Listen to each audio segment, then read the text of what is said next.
नमस्कार दोस्तों। एक समय की बात है, किसी नगर में एक देवरानी और जेठानी रहती थी। जेठानी अमीर थी और देवरानी गरीब थी। देवरानी का पति जंगल से लकड़ियां काटकर शहर में बेचता था। अक्सर वो बीमार रहा करता था। वहीं देवरानी जेठानी के घर का सारा काम करती थी। बदले में जेठानी बचा हुआ खाना, पुराने कपड़े उसे दे देती थी, जिससे देवरानी का परिवार चल रहा था। माघ के महीने में देवरानी ने तिल चौथ का व्रत किया।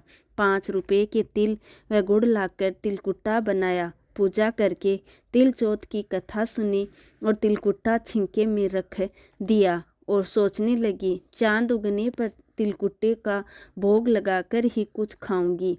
कथा सुनकर वो अपनी जेठानी के घर चली गई। खाना बनाकर उसने जेठानी के बच्चों से कहा, खाना खा लो। तब बच्चे बोले, जब माँ खाएगी हम भी तभी खाएंगे। फिर उसने अपनी जेठ से खाना खाने को कहा तो वह भी बोले, मैं अकेला नहीं खाऊंगा, सबके साथ ही खाऊंगा।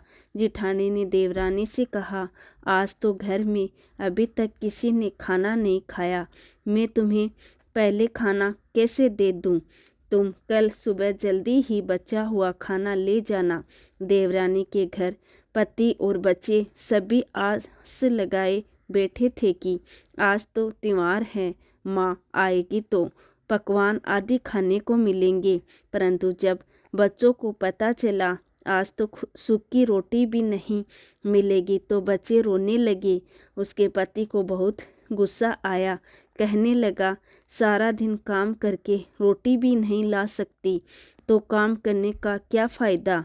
ऐसा कहकर गुस्से में उसने अपनी पत्नी को कपड़ा धोने के डंडे से मारा।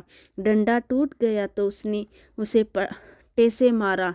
वो बेचारी गणेश जी महाराज को याद करती रोती रोती पानी पीकर सो गई। उस दिन गणेश जी महाराज उसके सपने में आए और बोले, धोबना मारी, पाटा मारी, सो रही हैं या जाग रही हैं? तो वो बोली, कुछ जाग रही हूँ, कुछ सो रही हूँ। तब गणेश जी बोले, मुझे भूख लगी है, कुछ खाने को दो।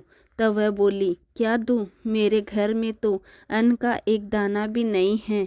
थोड़ा पूजा का तिलकुट्टा छिंके में पड़ा है, आप वो खा ले। तिलकुट्टा खाकर गणेश जी बोले, धोबना मारी, पाटा मारी, निपटाई लगी है, कहाँ निपटूं? तो वह बोली, यह पड़ा घर, जहाँ इच्छा हो निमट लो। फिर गणेश जी बोले, अब कहाँ पूछूं? तो वह गुस्से में बोली, कब से तंग कर रहे हो, मेरे सर पर पहुँचो और कहाँ पूछोगे। सुबह जब उसकी नींद खुली तो वो हैरान रह गई। उसका पूरा घर हीरे मोतियों से जगमगा रहा था। उसके माथे पर हीरे मोती जगमगा रहे थे।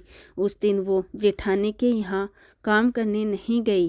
काफ़ी देर राह देखने के बाद जेठानी ने अपने बच्चों को चाची को बुलाने को भेजा तो उसने सोचा कल खाना नहीं दिया इसलिए देवरानी बुरा मान गई है।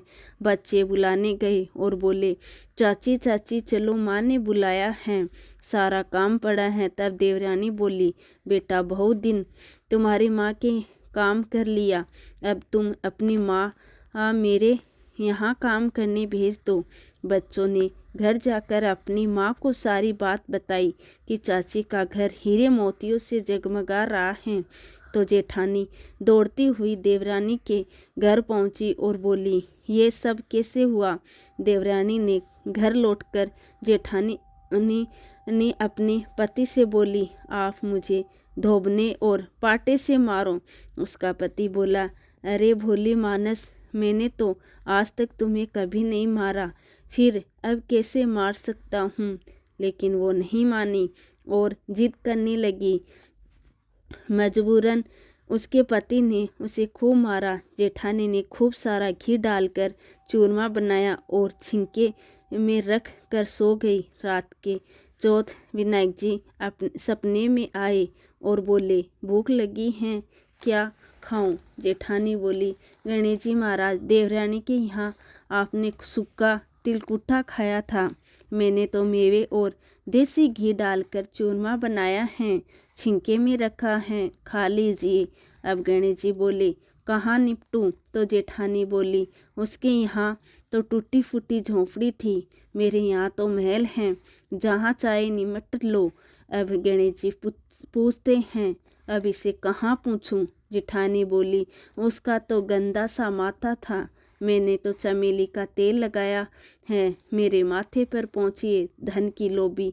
जेठानी जल्दी यह सोचकर उठी कि उसका घर हीरे मोतियों से जगमगा रहा होगा, लेकिन देखा तो पूरे घर में गंदगी फैली थी, तेज बदबू आ रही थी, उसके सिर पर भी गंदगी लगी थी। वो बोली, हे गणेश जी महाराज, आपने ये क्या किया? मुझसे रूठे और देवरानी पर टूटे। जेठानी ने सफाई करने की बहुत कोशिश की, परंतु गंदगी और फैलती गई। जेठानी के पति को जब यह मालूम चला, वो बहुत नाराज हुआ और बोला, तेरे पास सब कुछ था, फिर भी तेरा मन नहीं भरा, देखिए तेरे लालच का नतीजा है। परेशान होकर जेठानी गणेश जी महाराज से प्रार्थना करने लगी, माफ़ी मांगने लगी। गणेश जी बोले, देवरानी से जलने से और धन के लोभ में तुमने जो किया वे उसका नतीजा है। इस प्रकार जेठानी को सबक सिखाते हुए गणेश जी महाराज ने अपनी माया समेट ली। हे गणेश जी महाराज, जैसे देवरानी पर कृपा की, वैसे सब पर कृपा करना कहानी कहने वाले, सुनने वाले और हुंकार भरने वाले सब पर कृपा करना, और जेठानी को जैसी सजा दी वैसी किसी को मत देना। जय श्री गणेश जी महाराज की।